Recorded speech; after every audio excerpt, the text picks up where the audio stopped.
j'essaye, quand j'aborde les questions religieuses, de ne pas m'impliquer dans quelque croyance que ce soit. Il vaut mieux mettre à distance ces croyances. Sinon, le prix à payer est de passer à côté de réflexions importantes que l'on s'interdirait de faire si on était trop impliqué et si on voulait déjà, dès le départ, déterminer la conclusion, préfigurer la conclusion, alors qu'on est en train d'étudier les éléments du dossier. Et sur bien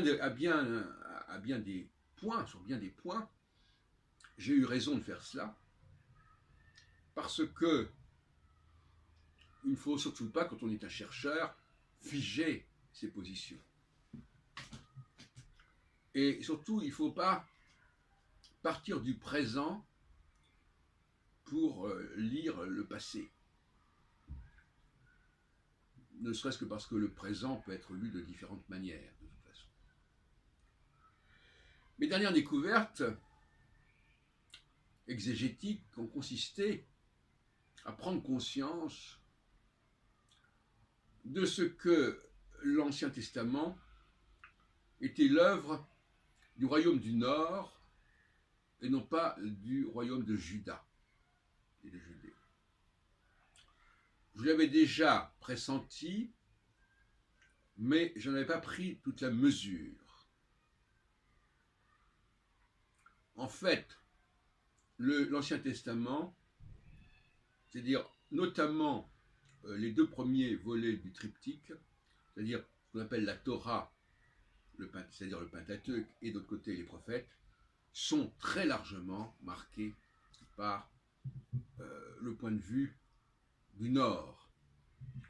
Rappelons que ce point de vue du Nord s'est approprié le nom de Jacob, et que donc la maison de Jacob, c'est le Nord. Et le frère de Jacob, comme on sait, c'est Ésaü, qui est un personnage mal traité, mal connu dans l'Ancien Testament, dans la Genèse. L'autre fils d'Isaac, quand même. Et cette rivalité entre Jacob et Ésaü, on la retrouve bien évidemment dans la rivalité entre le royaume du Nord et le royaume de Juda, de Judée, qui tourne autour de Jérusalem, et autour aussi de David, qui serait né à Bethléem, à côté de Jérusalem. Or, le royaume du Nord va être anéanti, comme l'ont d'ailleurs annoncé plusieurs prophètes de l'époque, et en moins 722, on dit qu'il y aura eu des déportations, de toutes sortes. Certains Israélites se seraient réfugiés dans le sud, d'autres auraient été dispersés, déportés. Et puis un siècle et demi à peine après, c'est le tour du royaume de Judée, de devoir subir les affronts de Nabuchodonosor, le fameux Nabucco de Verdi. Et c'est ce qu'on appelle la captivité de Babylone. Au retour de la captivité de Babylone, le royaume de Juda devient l'élément essentiel. Il prend sa revanche sur le royaume d'Israël, le royaume du Nord. Mais il va quand même récupérer tout le capital biblique, parce que Bible, ça veut dire livre, du Nord, sans changer grand-chose. Puisque même dans l'Exode, quand il est dit « Je suis le Dieu d'Abraham, d'Isaac et de Jacob », on insiste sur Jacob, et non pas sur Ésaü. Ésaü, on dit que c'est Édom, que ce n'est même plus un fils de... Enfin, c'est un fils d'Isaac, mais il est même plus juif, il est même plus hébreu, bon, hop, aux oubliettes. Non, pas exagérer. Toute cette fable autour d'Ésaü et Jacob, elle ne fait sens que par rapport à la rivalité entre le royaume du Nord et le royaume du Sud.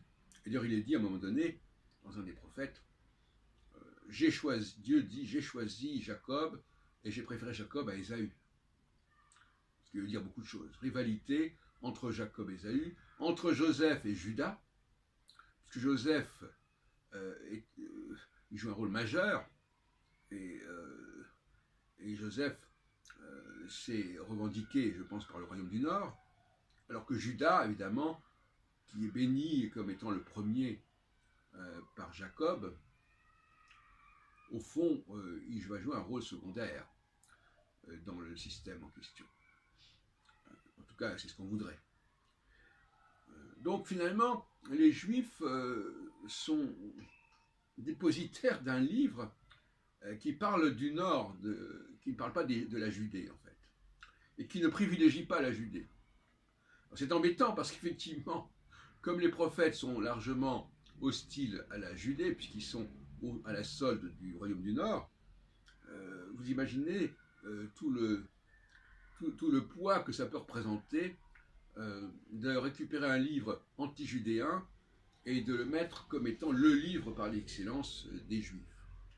Donc ça, c'est déjà un malentendu, un quiproquo extraordinaire qui n'a pas été résolu et qui nourrit quelque part l'anti-judaïsme.